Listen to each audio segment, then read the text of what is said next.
All right, greetings everyone. Welcome to the second part of the video for section 5.2.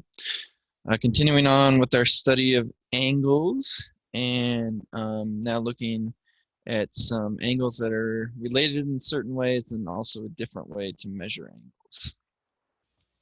So we're going to first by talking about angles that are coterminal. So what does coterminal mean? Well, if we're talking about two angles that are coterminal, those are going to be angles that terminate, or by terminate, we could be like mean end in the same position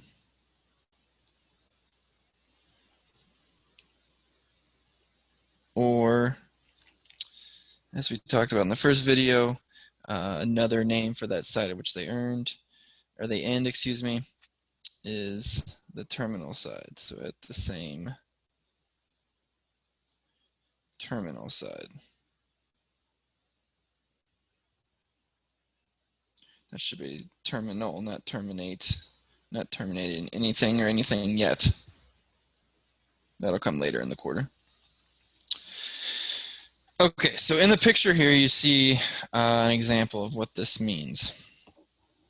So notice, I'm going to highlight one angle in green here. Since we have an angle that starts with an initial side here and a terminal side there, it's kind of a small angle. It might be like 30 degrees or 20 degrees or something like that. But then there's another angle that starts in that same spot. Notice it does a full rotation around the circle and then a little more back to that same terminal side there. So it ends at the same terminal side as the original angle. And as you might imagine, there's actually an infinite number of angles coterminal with any given angle. Why is that? Well, maybe you see already that we could, now that we've done this full rotation back to that terminal side, we could just rotate again and get another terminal angle, and rotate again and to get another coterminal angle, and then rotate again and get another coterminal angle. And we could go around the circle as many times as we would like, getting coterminal angles. And that's rotating counterclockwise. Another thing we could do is actually rotate clockwise. So starting at the screen side, if we rotate clockwise, a full rotation, we end back at a side that is coterminal. Could rotate another one and back at an angle, that is coterminal, and just keep going around that way. So hopefully you see again that there is an infinite number of angles coterminal with any given angle.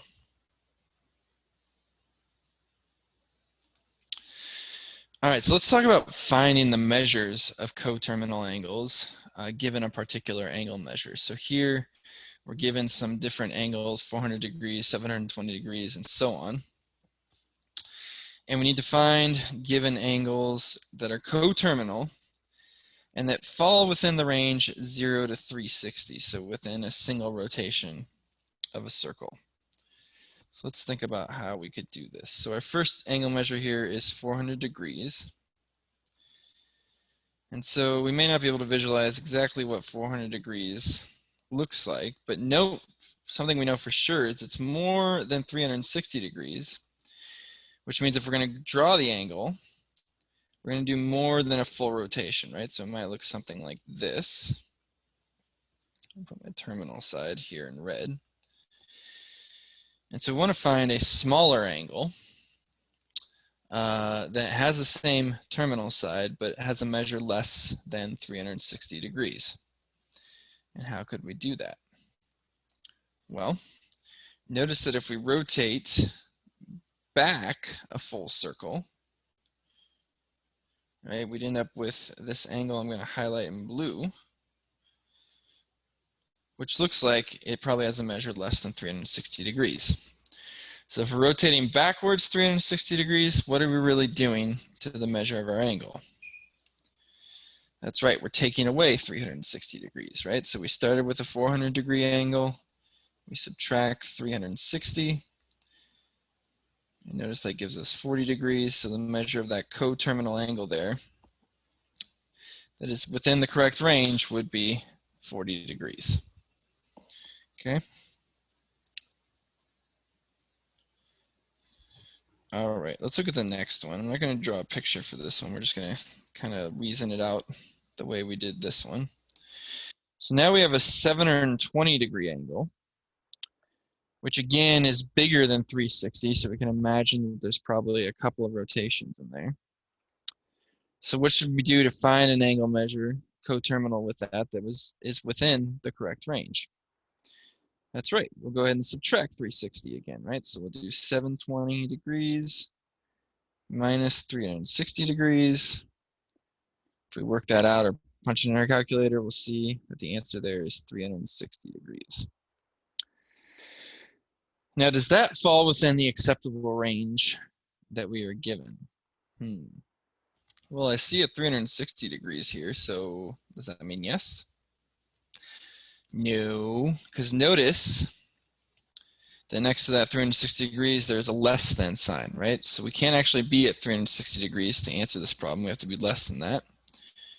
So what can we do with our new answer to get an answer that is within the correct range?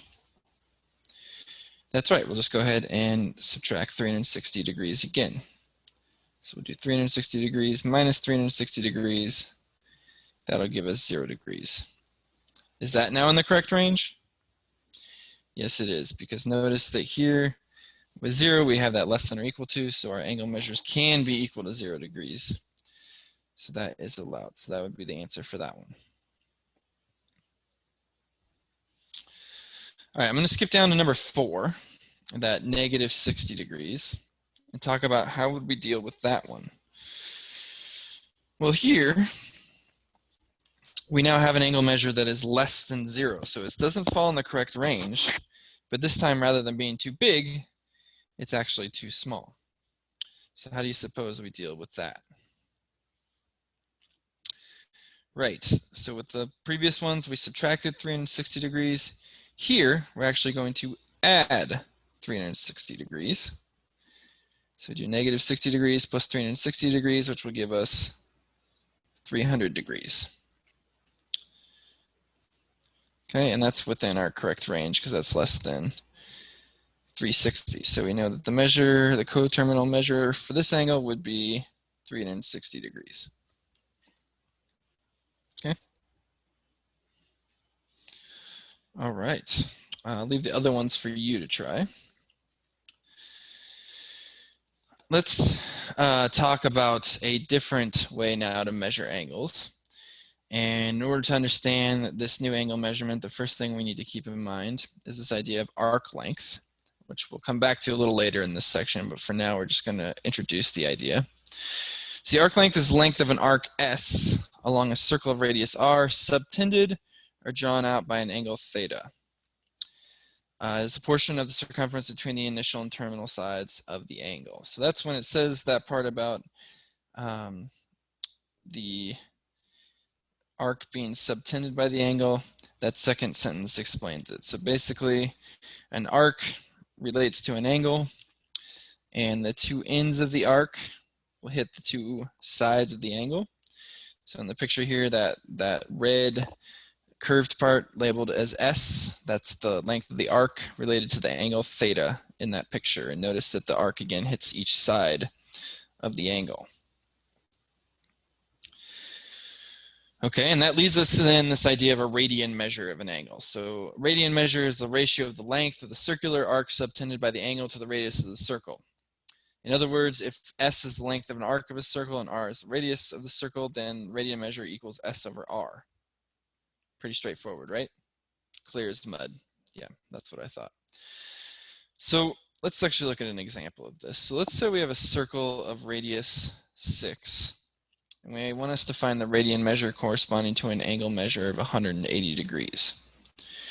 Well, first thing I'm going to do is draw a circle. If we're talking about an angle measure of 180 degrees, well, we saw in a previous video that a full rotation of a circle is 360 degrees. So 180 degrees would be just a rotation of half the circle, right? So it'd be like from this point around to this point. And I'll draw these as my sides of my angles, and this here is going to be the 180 degree angle. And in order to find the radian measure, we need a couple pieces of information. First of all, the length of the radius, which we're told is 6, so r equals 6 here. Then we also need the length of the arc, that distance that I highlighted there in red. How are we going to find that? Well, you may recall that the formula for the circumference of a circle, and circumference is the distance all the way around a circle, is 2 pi r. So 2 times the value pi times the length of the radius. And if we plug in the radius here for our circle, which is 6, we have 2 times pi times 6. I can simplify this by just multiplying the two coefficients, the 2 and the 6 there, and leaving the pi, so this will give us 12 pi. And again, that's circumference all the way around the circle. But here our arc is only half of that. So to find the length of our arc, length I'm going to call S, we just take the distance all the way around the circle, 12 pi, and divide that by 2, and that will give us just 6 pi. All right. So now to find the radian measure for 180 degrees, we do the ratio of that arc length, which is S, over the length of the radius, which is r. Plug in those two values, we'll do 6 pi divided by 6. Notice when we do this, the 6's cancel out, and we're left with just pi. Okay, so the radian measure here for 180 degrees is pi. Now, and we could say pi radians. We actually don't need to write the units. We just assume that when we're talking about it. Now, here's the interesting thing about radians, is it actually doesn't matter what the radius of the circle is. So here we worked with a circle of radius 6. It wouldn't have mattered if the radius of the circle was 3 or 4 or 0.25, whatever it would have been, we would have still gotten pi as the radians measure, of 180 degrees.